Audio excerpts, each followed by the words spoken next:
Anna Finch is an award-winning author who currently resides in Melbourne, Australia. By day, she works as an English and Humanities teacher, and by night, she dives into her passion for writing. Anna has made her mark in the literary world with her acclaimed young adult urban fantasy novel, Voiceless, A Mermaid's Tale. The book has received numerous awards and accolades, including being in the top 20 books of 2022 in the Outstanding Creator Awards. And Anna joins us now. What was it that inspired you to write your new book, Mellie the Mermaid is Not Scared of Anything? Is the character very much inspired by you then? A little bit, but because I also teach, I've seen some of that sort of behaviour with students. It's quite common for me to say, you can't do this because, and they go ahead and do it. Yeah. So some of those experiences did influence my writing. Because you're a teacher as well, do you think you are quite good at knowing what to write for a young adult audience and keeping their attention? Yeah, to a degree, because a lot of kids that I have worked with in the past, they want to share what they're interested in. Yeah. They want to talk about things that interest them. And that's a little bit a part of getting to know the students. What do they actually care about? So that does help. So I wrote this while I was teaching at another school, and we were doing dystopian Yeah. as the creative writing unit. They really didn't want to write. I'm like, I'll write something. Yeah. I'm like, I'll write something. I'll show you what I'm doing, but you also need to do something.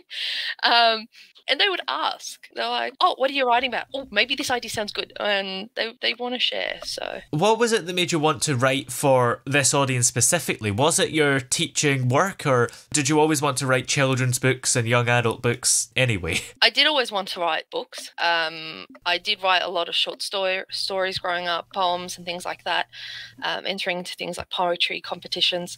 I was always interested in writing. It was only really a few years ago that I found out about NaNoWriMo, and I'm like, well, I did want to write a novel, so I'll have a go. It's not going to cost me anything but time. And I really loved it. And at that point, I had not been writing creatively for a while. What I had been writing most was essays. With my degrees and things like that. So I kind of got sick of writing because of the academic stuff. But just doing that competition just made me want to write some more. I knew I wanted to write like novels and like young adult type fiction. Children's fiction books, I wanted to have a go at doing it, if I'm honest. But I found the writing process a little bit more enjoyable for children's books versus a novel, because I felt like I accomplished something. I could sit down for that one day and just work at this children's picture book, get it done. I'll be like, yes, I've done this. And I can come back to it later and just read it and go, what did I write? Whereas with a novel, sometimes I'd start writing and then I come back 10 minutes later, I'm like, I hate this. And I just rewrite my sequel to Voiceless, which I'm working on. I've been working on it for a while. Like, I've rewritten it like 2 times at least, because I'm like, I just it's much more labor intensive to do the novel, and sometimes my attention span, I can't focus on that for too long. I suppose you'd expect a children's picture book to be easier to write because you don't have to write as much, and it's arguably a simpler story. Would that be fair to say? And also, are there elements that are harder, like it maybe being quite a difficult audience to impress? Yeah, it can be a difficult audience to impress, because while you are writing a story for children, the parents are the ones that pick the books, or the libraries pick the books. So it has to not just be appealing and engaging for the kids, it has to be appealing and engaging enough for the adults who are reading it to the children.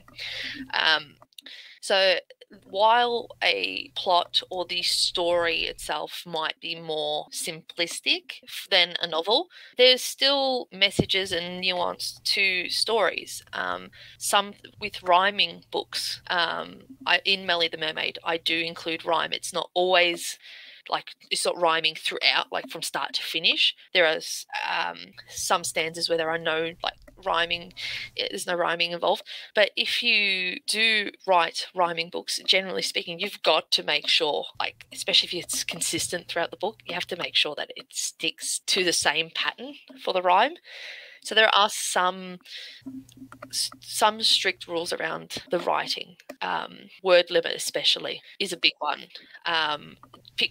Children's picture books are generally have to be under 1,000 words. For older readers, it's at the upper end. So like 6-7-year-old picture books for that age would be at the upper end. Whereas for the younger ones, it has to be much smaller because attention spans are smaller. Yeah.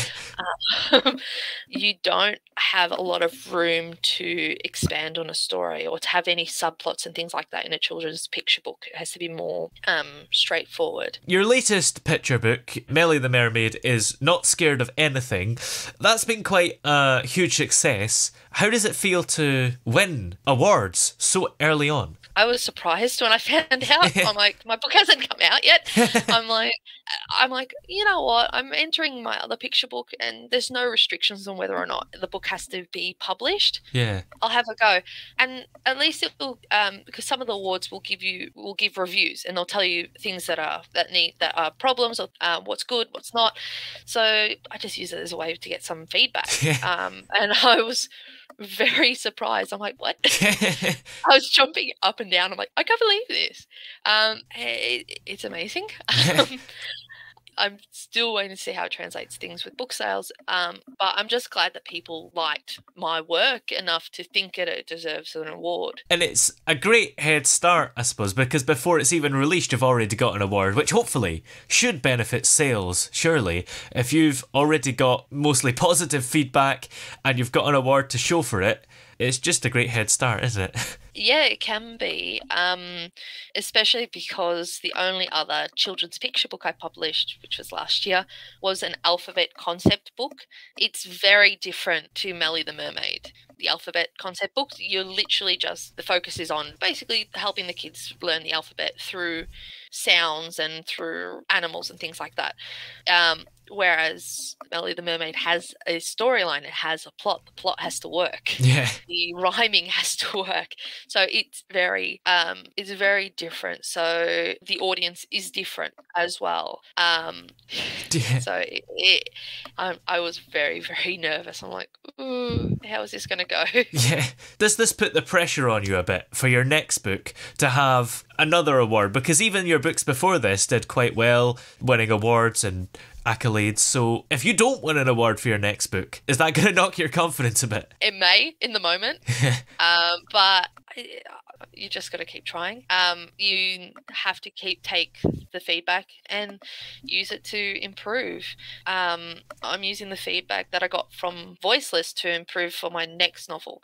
I used the feedback from Hide and Seek Alphabet to improve with Mellie the Mermaid. So I got comment about the Hide and Seek book, about the font. So I'm like, okay, I'll take that on board. I'll put a more straightforward font, or rather than cursive. So I would just take it as a way to grow. It might be disappointing at the time, but I can't let that keep me back. I've got to keep moving forward. Your book, Hide and Seek Alphabet, the great thing about it is that it's got Australian animals, and Australia is one of the most iconic countries for animals, isn't it? You got kangaroos and koalas. Was there a bit of a fight as to what animal would get K? Yeah, I was like, I had to pick there's kangaroo, there's koala, kookaburra. Yeah. There's a whole bunch of different animals. A lot of the more popular animals generally start with the same sort of letter. Yeah. So I had to try and work out. And what kind of made the decision for me was many people would recognize a kangaroo. They would already know it. Many people would also recognize a koala. Maybe not so much a kookaburra. Yeah. So I decided I'll put something a little bit different, because kookaburras are a very interesting bird. They laugh. They have a very funny laugh. And they're a very beautiful bird. So I wanted to put something a little bit different, because all the other alphabet books that I had seen with Australian animals, they always used either kangaroo or koala. Sometimes some of the other animals as well, they would generally use some of the same ones. I wanted to do something a little bit different to give people the chance to see some of the other unique wildlife that we have here in Australia that they may not have seen in the media before. It can give people something to talk about as well. Is it just animals, or do you include insects as well? Like, did you do witchetty grub for W? I actually didn't think about that. I didn't think about witchetty grub. I went straight for wombat because I love the wombat. They're really cute. And depending on where you are in Australia, they look a little bit different. Yeah. I did include butterflies. So Ulysses butterfly. Some letters, there was like only one animal that started with that letter. So I had to use it. Yeah. And some animals or insects that started with that letter, even if there is more than one, the name's impossible to pronounce for a child. Yeah. So there's no way I can use it. Finding the letter X was a nightmare. Yeah. I literally went searching for any sort of animal, birds, insects that started with that letter that has been seen or found in Australia. They may not necessarily live here all the time, but they have been seen. So that's the only way I could get anything for the letter X. And I'm doing another alphabet concept book with American animals, or animals from the Americas. I'm still working on that one. And the letter X as well is a challenge. Yes. Because one of the only animals for that is the Mexican dog with the name starts with an X. I can't even pronounce it. Yeah. So I can't pronounce it. How can I get a kid to pronounce it? It's confusing because for years I thought you said xylophone like X-xylophone. So any word that starts with an X is probably just going to confuse children. Yeah. Definitely. It's the same with a lot of the different letters. They have multiple sounds. So sometimes what can happen is that when it comes to spelling, this is what I noticed, the kids will write a word. If you look at the letters by the sounds that those letters make, then they've technically written it correctly. But because of the spelling conventions, they haven't. Yeah. So was W-A-S. Some kids will write W-O-Z. Yeah. The sounds are correct. They've just used the wrong letters for the sound. Which is why I included the second page where they had to find the animal, and I repeated that sound with the name of giving the animal a human name, and then the name of the animal. So they are exposed to that sound. Sometimes they'll be exposed to the letter, but with two different sounds on the same page, so they can see how it might be different. So they might start beginning to recognize differences in the letters and maybe the sounds associated with them. Well, what's coming up for you next? Have you got any more books that you're working on? Yeah, so I've got that other alphabet concept book that I'm working on, which will involve animals from the Americas. I haven't really narrowed it down whether it's just going to be the US or Americas in general. I'm still working on that one. I'm also working on the sequel to Voiceless. At this stage, I'm calling it Unspoken. It's currently looking to be like a mystery fantasy type novel. I've been working on that for a while. I would like to try and get that, at least the draft, done this year, because once the draft is done, you've got the storyline is pretty much set. It's just making adjustments. And I can do editing and things like that fairly quickly in comparison to writing that initial draft.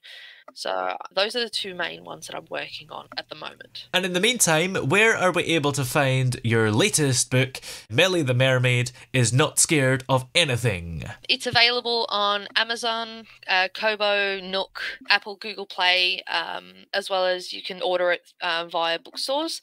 And it's pretty much available anywhere books are sold, in paperback, hardcover, and ebook. Yeah. Excellent. Well, many thanks for talking to us today. It's been great having you on. Thank you. It's been great talking with you.